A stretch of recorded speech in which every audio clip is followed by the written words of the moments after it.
Chers collègues, merci Laurent. Avant de démarrer, juste vous dire que je viens de la Haute École du Travail Social de Lausanne. J'y endosse le rôle de prof, ancien formateur et puis même étudiant de cette même institution, donc en contexte lausannois. On forme les étudiants de travail social dans trois filières bien distinctes et néanmoins complémentaires. L'éducation spécialisée, comme on dit en France, ou l'éducation sociale en Suisse, les assistants sociaux et puis les animateurs socioculturels.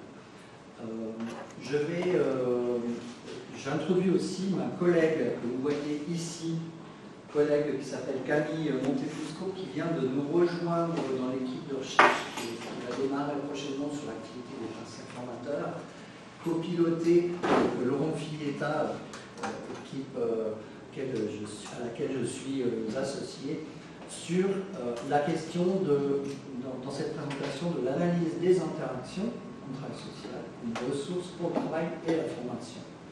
Et je vais vous présenter finalement deux volets de ce qu'on pourrait considérer être la mise. Le premier volet, je l'appelle la mise en acte de l'intelligence au travail. On va voir pourquoi la mise en acte. Et puis le deuxième volet, le premier, on le voit, c'est une scène de travail, une interaction entre une étudiante qui démarre sa formation très sociale, une interaction avec un enfant qui souffre, entre guillemets, des troubles autistiques. Et là, le deuxième volet, c'est une interaction entre la praticienne formatrice, elle a été filmée dans ce contexte, on voit ici, cette fameuse stagiaire qu'on retrouve dans la première séquence, et puis le formateur école, on peut dire formateur chercheur également.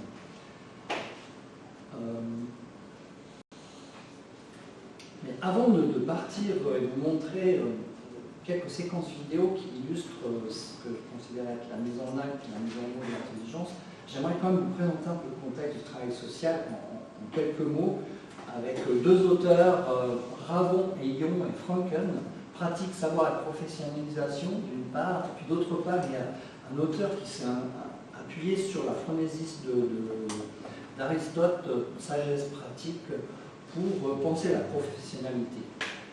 Dire trois mots rapidement sur l'activité des travailleurs sociaux.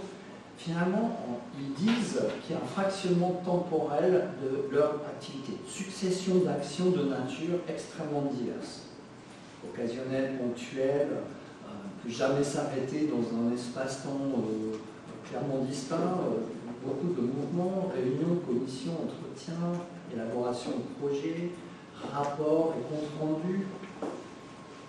Ce que les auteurs relèvent aussi, c'est qu'il y a une nette distinction entre les activités du feu de l'action, on pourrait dire, du front, donc le rapport direct avec les bénéficiaires, les usagers, mais aussi l'arrière, le back-office, les affaires de dossier.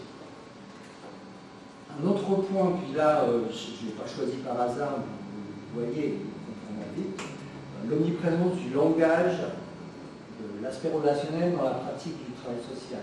À l'oral, énormément, omniprésence de l'oral et de l'écrit. Et je retiens ici une toute petite citation. Quotidiennement, en effet, dans la rue comme au guichet, le travail social écoute, conseille, exhorte, prescrit, demande, fait parler, traduit, se fait porte-parole, les collègues disent se fait porte-parole des sans-parole, une personne en vulnérabilité, quels que soient les soucis qu'ils rencontrent. Essaie de convaincre, bref, il parle aux usagers, mais pas seulement, aux supérieurs, aux partenaires, la question du réseau, du travail d'équipe. Je n'ai pas relevé des points sur le rapport à l'écrit qui, étant donné qu'en plus, on en a parlé tout à l'heure, je trouve que dans nos contextes, le rapport à l'écrit est aussi extrêmement présent sous des formes très variées. Quand on rentre dans une institution, et on va le voir en image tout de suite, il y a des schémas, des symboles, toute une source d'infos. Et puis on demande aussi aux étudiants qui se forment à ces pratiques de savoir rendre des comptes, de compte rendu d'observation, de convaincre par l'écrit, etc. Le travail social est considéré, on parle d'un travail, d'une fonction d'intermédiation entre l'usager et la loi. Il est réputé efficace quand il sait sortir habilement des limites de son emploi. Voilà le prescrit réel qui émerge au galop, là, médiateur entre l'individu et la loi, doit savoir appliquer le général au particulier, les textes à la situation singulière, et ils disent, et je le souligne, ils doivent savoir interpréter ce qui se passe dans les multiples situations, qui sont par ailleurs toujours très singulières. Donc on est dans l'unicité, il n'y a jamais une situation qui ressemble à l'autre. Comment didactiser les situations? On voit ça peut poser pas mal de problèmes à nous autres aussi formateurs. Sont référencés la loi, mais son terrain, c'est l'exceptionnel, le cas. Franken, avec d'autres auteurs, Rulac, Champy, parle d'une activité prudentielle. Et on voit justement par cette idée de la praxis, de la sagesse pratique. Et il parle de perpétuelle négociation que le travail social doit conduire dans l'intimité du travail, au caractère singulier du matériau humain. Rentrons dans l'étude de cas que je vous propose avec quelques séquences. Dans le contexte du TSA, les enfants sont confrontés à des problèmes liés à la communication, à la capacité d'interagir avec autrui, la résistance du réel, la résistance au changement est omniprésente chez eux. Donc, les méthodologies qui sont déployées sont souvent des méthodes qui permettent de structurer, voire de bétonner l'activité, de ritualiser. Je ne suis pas péjoratif en disant ça, c'est limite important.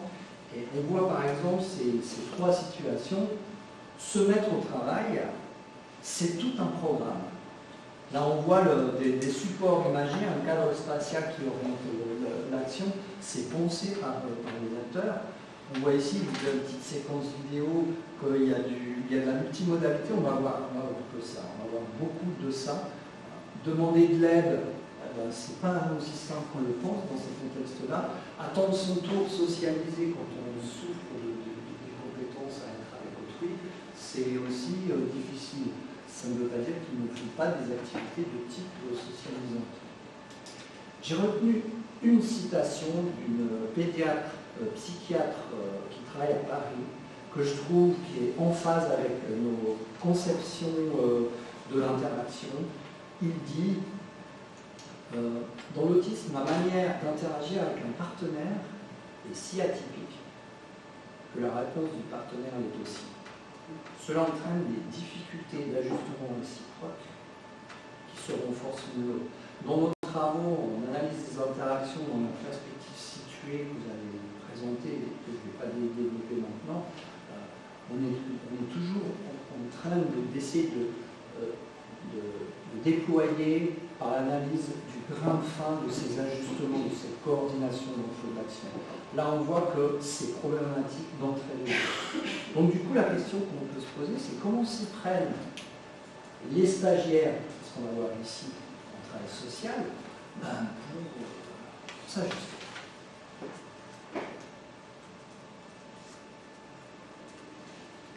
Je vais vous montrer la séquence ici.